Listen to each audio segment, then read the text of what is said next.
கொஞ்சம் நாள்ல mother's day special programme, mother's day special கிஃப்ட்னு எங்க பார்த்தாலும் இந்த ஹாஸ்டேக் மற்றும் அட்வர்டைஸ்மெண்ட்டோடும் ஆட் வரும்.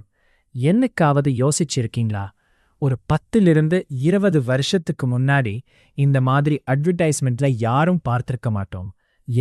அப்போ எல்லாரும் நேருக்கு நேர் பாசத்தை காப்பினாங்க. ஆனா இப்போ ஒருத்தருக்கு ஒருத்தர் பார்க்கிறதே கஷ்டம். இதுல எங்க பாசத்தை காட்ட? சரி, இப்படி எல்லாம் பண்ணுறதுனால் உங்க அம்மா ஹாப்பி ஆயிடுவாங்களா? இந்த ஒன் டே அம்மாவுக்கு விஷ் பண்ணுறது என்ன, கிஃப்ட் கொடுக்கறது என்ன, அப்புறம் அந்த டே முடிஞ்ச அப்புறம் ஒன்று வீட்டில் ஒரு ரூம் இல்லைனா ஆசிரமம் இப்படி பண்ணுறதுக்கு நீங்கள் அந்த டேயை செலிப்ரேட் பண்ணாமலே இருக்கலாம். அவங்க உயிரோட இருக்கும் வரைதான் நம்மளால் அவங்க கூட பேச முடியும். அதுக்கு அப்புறம் நம்ம நினைச்சாலும் பேச முடியாது. நல்லா யோசிச்சு பாருங்க. அவங்க இருக்கிற வரைதான் சாப்பிட்டியான்னு கேட்க ஒரு ஆள் இருக்கும்.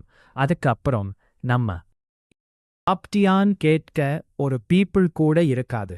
ஸோ நீங்க என்ன ஓர்கன் பிஸ்னஸ் வேணா பண்ணுங்க, ஆனா உங்க வீட்டு குழந்தைகளுக்காக டைம் ஸ்பெண்ட் பண்ற மாதிரி உங்க அம்மா அப்பா கூட ரொம்ப வேண்டாம். ஒரு 5 நிமிஷம் டைம் ஸ்பெண்ட் பண்ணி பாருங்க. குழந்தையோட இருந்தா மட்டும் ஸ்ட்ரெஸ் போகாது, உங்க அம்மா அப்பா கூட இருந்தாலும் ஸ்ட்ரெஸ் ரிலீஸ் ஆகும். வேணும்னா இன்னையிலிருந்து ட்ரை பண்ணி பாருங்க.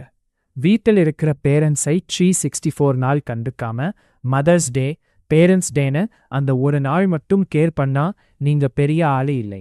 அம்மா அப்பாவை நல்ல மரியாதையா ஆசிரமத்தில் விடாம நல்லா கேர் பண்ற பிள்ளைகள் எல்லாரும் தான் ஹீரோ, சூப்பர் ஸ்டார். நன்றி, வணக்கம். மீண்டும் இது போல ஒரு நல்ல ஸ்டோரியுடன் உங்களை சந்திக்கிறோம்.